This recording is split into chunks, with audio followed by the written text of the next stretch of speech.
Welcome back to another episode of RecNation. We're still working on the track sled. I got a couple of upgrades that we're doing here. One is we're going to put a secondary jack shaft in. The second one is we're going to install a vacuum fuel pump. And number three, we're going to try to replace the footwells, rebuild those out of something else that works a little better. Okay, for the secondary jack shaft, I actually got these sprockets here that'll slide over the 3/4 inch. I've already on this one drilled and tapped a hole for the bolt to go through to hold it onto the shaft. Just wanted to show you a quick pointer here. I've already drilled the hole. I came in from the other side, drilled this, and now if I run the drill press through, you see it goes all the way through both holes here. That's how I know this is lined up. Now I can switch out this bit for a bigger bit, drill this hole so the bolt can slide through, and it'll go into the bottom one that's already tapped.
Alright, so there you can see we have the hole all the way through.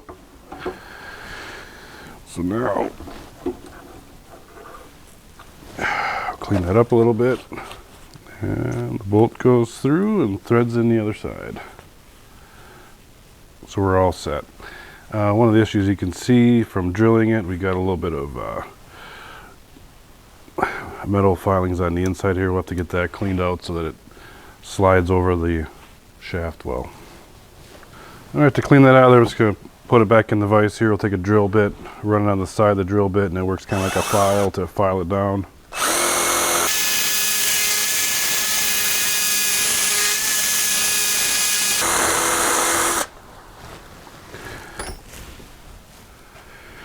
Okay, there you can see it's a lot cleaner in there. Wipe it out with a rag a little bit. Alright, there you go, close up. And now that'll be ready to slide over the shaft. A little more cleanup inside there. We can put our set screw through, and that'll stop it from spinning on the shaft. Okay, so we have the secondary shaft assembled here. You can see it spins. I don't know exactly where this has to line up, but we're going to run a chain from here. This other gear will mount in here. Then we'll run a chain back to here.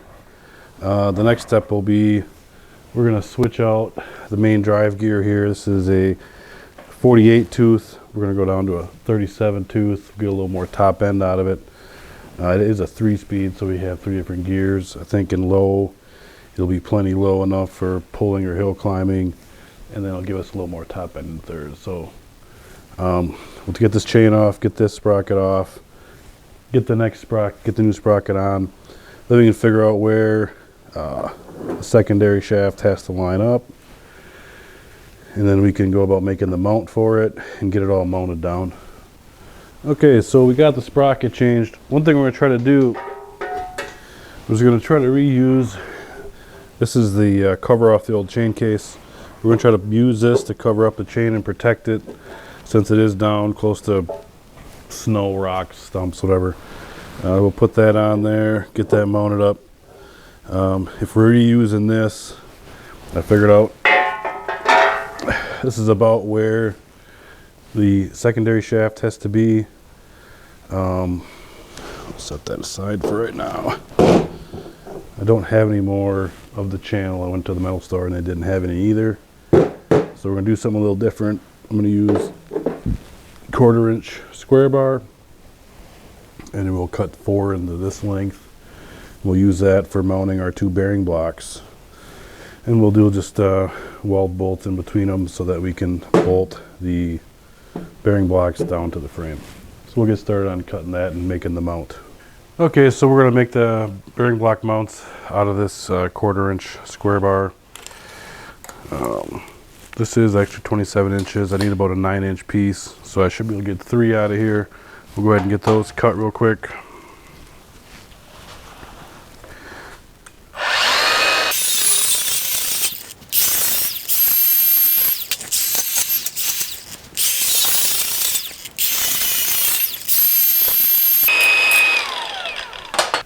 Alright, so I got the first 2 pieces. Got my magnets here to make sure that it's square. There's a nut underneath there to hold that to the proper height. If I put the bearing block on there, it should work pretty good to adjust back and forth. It's the proper width. So we're going to get we'll get the welder fired up and we'll tack that into place, and we'll put another one down here. See how it works.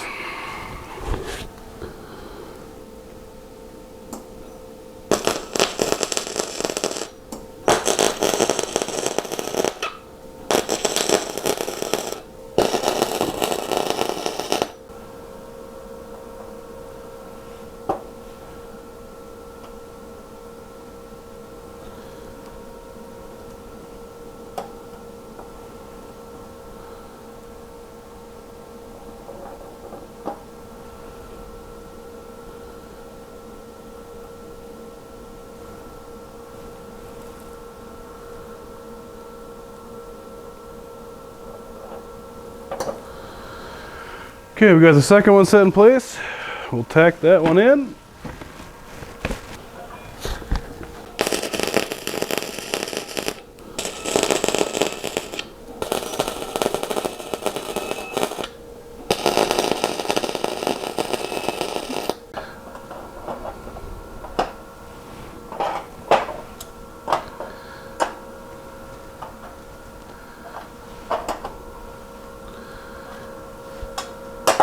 Alright, we'll weld those in from the back side to make sure they're in tight, and then we'll do the other mount and we'll weld it to the track sled. Okay, so we got the 2 mounts made. I welded the first one in place down here, put the bearing blocks together, put the gear on. I ran the chain ahead so you can see where about that has to line up to make sure this is in the right spot. Give me a little bit of adjustment room there. This is where the second mount has to be. I got it squared up with the magnet. We'll get that welded into place. The next thing we'll do is we'll cut a piece of this 1/4 inch square tube and go across here just to hold the front all square, and we'll tie it into the strap on the side here. We'll get started on that.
Seems to be welded on there pretty good.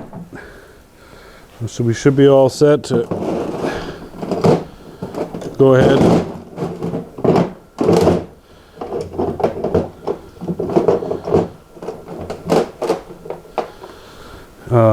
Next we'll make this chain. We can set the depth, cut this off to the length it needs to be, and then have to tear this all apart. Slide this over this shaft, and then make a chain that goes from here to here. Okay, secondary jack shaft's on, chains are both on, sprockets are all in place. Everything's good there. The next thing we're going to do, take you on the other side, we'll show you what it looks like. I already have the vacuum fuel pump mounted. We'll show you how we're going to run that. Alright, so here, this is the vacuum fuel pump. The way it works, you can see this line comes out right here. This has to hook to a pulsating suction, and that suction creates the draw for the gas. You can see here's the line in. I have it running around. I put in a fuel shutoff right here. The fuel comes out of the tank, runs through here, goes out this tube, and this tube will run to the carburetor. Okay, so this is how we're going to run the vacuum fuel pump. Actually, I went and got a different carburetor and intake setup. This one already had the bib built into the intake. Fortunately, due to the shape of the intake, it moved the carburetor off to the side. Throttle cable wasn't quite long enough, it wouldn't work out right. So what we're going to do instead is, this is the intake that's off of this motor, and I have a brass, it's 1/4 inch pipe thread on that side, sorry, 1/8 inch pipe thread, 1/4 inch barb on this side. We're going to drill and tap a hole in the side here. We'll thread this in, and then we can hook our line to the side there. Okay, so we have the intake in the vise. We're just going to drill a small pilot hole to get started.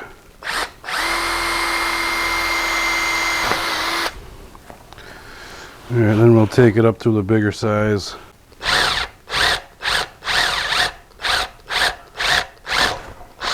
Okay, now we have our tap. We can go ahead and tap this hole.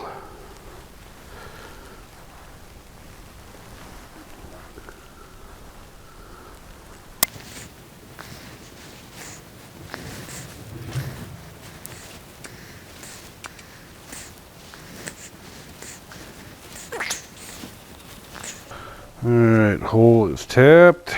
Let's see how she fits.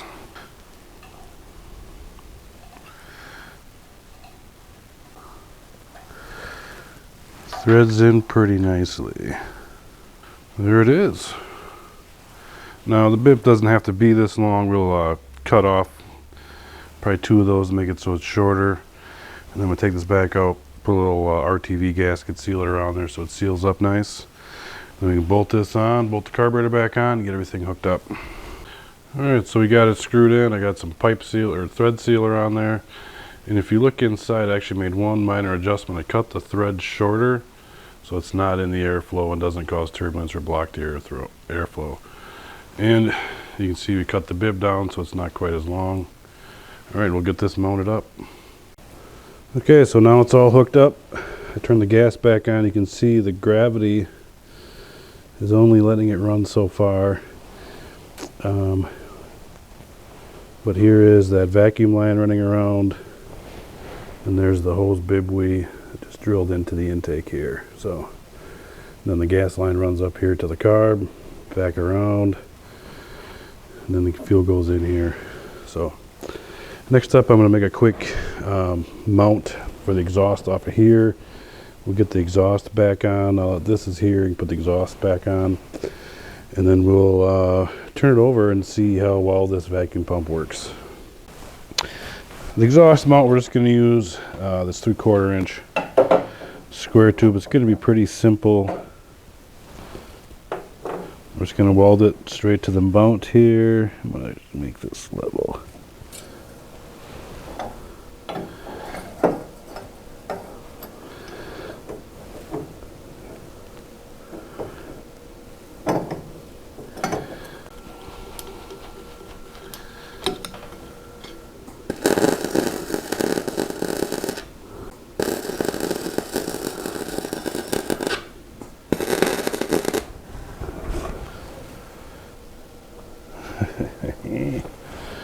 There we go.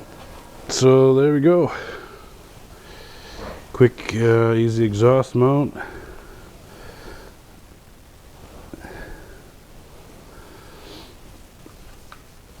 And it is sturdy. It's not going to go anywhere. Wiggles the whole track sled. All right, next we'll try to starter up here and see if we can get suction out of here, and we'll be able to watch the gas go through the line there. All right, time to try it out. I'm going to turn it over. You should see the gas start pumping through this line right here.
Alright, thanks for watching this episode of RecNation. Hope you like what you see. Again, a couple upgrades done here to the track sled.